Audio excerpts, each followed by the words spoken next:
Welcome to my gym slash workspace slash living space, living room. I wanted to show a breakdown of Chaturanga, which is a very complicated movement in yoga.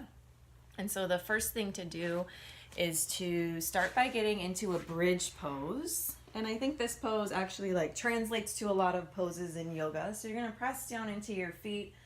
I don't really care how far away they are from your butt.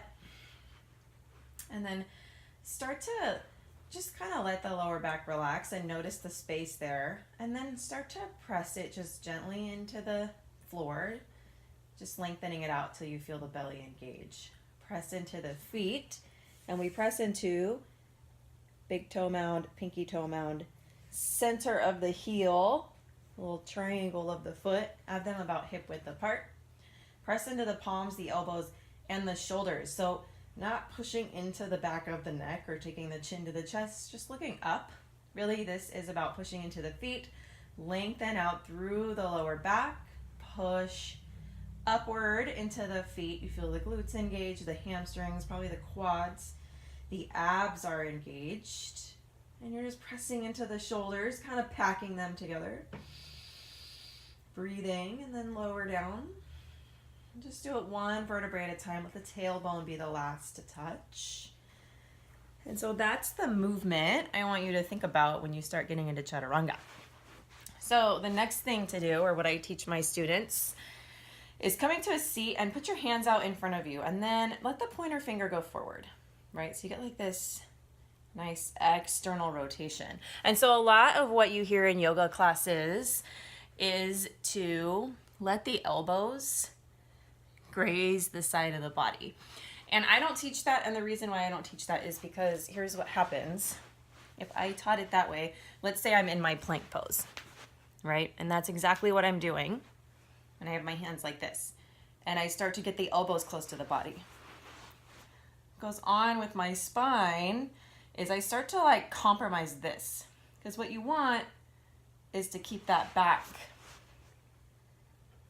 nice and strengthened. And so it's all from here. And so the only time I ever say tuck the tailbone is in a Chaturanga. I won't say it in any other pose.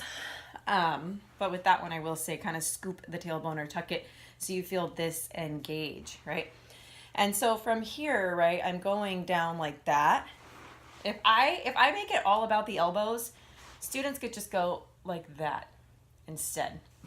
And so that's where you get this flopping down that people do, where they come like this and they don't really have the strength. And so they're trying to pack it all here, but they don't have the strength there. And so they're just coming down like that. So I have them start like this, right? And then push the ground away. It's like a pushing the ground away. Right? And they have everything tightened up here, lengthening out through the lower spine, and then they come down like this. And so I have them thinking of it that way. So when they come down like this, right, then they can kind of walk the hands out in front, take the knees back a little bit until they come into a nice low plank. And I don't care, they can keep their feet lifted. Pointer fingers are forward. And then as they lower down, that lowering down comes from the shoulder blades. And just kind of gazing forward, so we don't have to look down, because we tend to drop our head too. So I do see a lot of that, which is what we also want to avoid.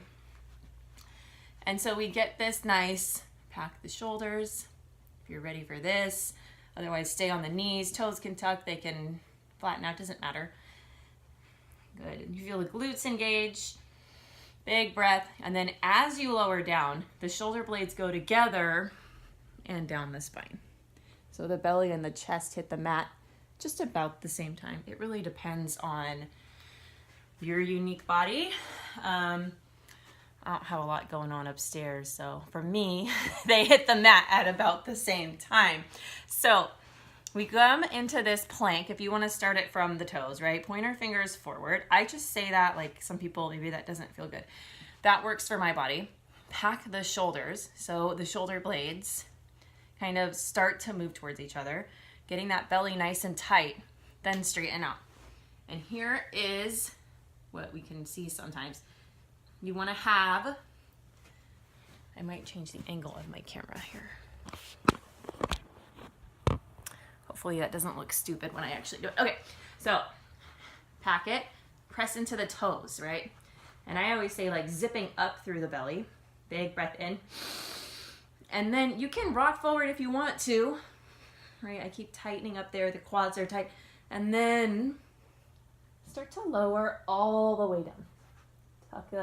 Untuck the toes, press into the tops of the feet on the inhale, come up. I mean, you can take your hands back if that feels okay, you don't have to. The chest lifts, that's cobra. And then on the exhale, I always have them start by pushing back towards the knees. So they work up to pushing straight up and then back to downward facing dog. So I'll demonstrate the whole motion. Packing, tucking the tailbone, feeling this engage, even like pulling up the pelvic floor, it helps a lot. Pressing into all 10 toes, maybe the pinky toe doesn't go down, mine does. Big breath in. On the exhale, I'm gonna lower halfway. This is a hard one. Untuck the toes, press up. So a lot of what I see here is this. Press that mat away from you. Take the shoulders back. Press into the tops of the feet. The glutes are engaged. The knees are lifted up off of the floor slightly. And if you want to do that cool little rolling the toes over, belly has to be nice and tight as you do that. That is your Chaturanga, Dandasana.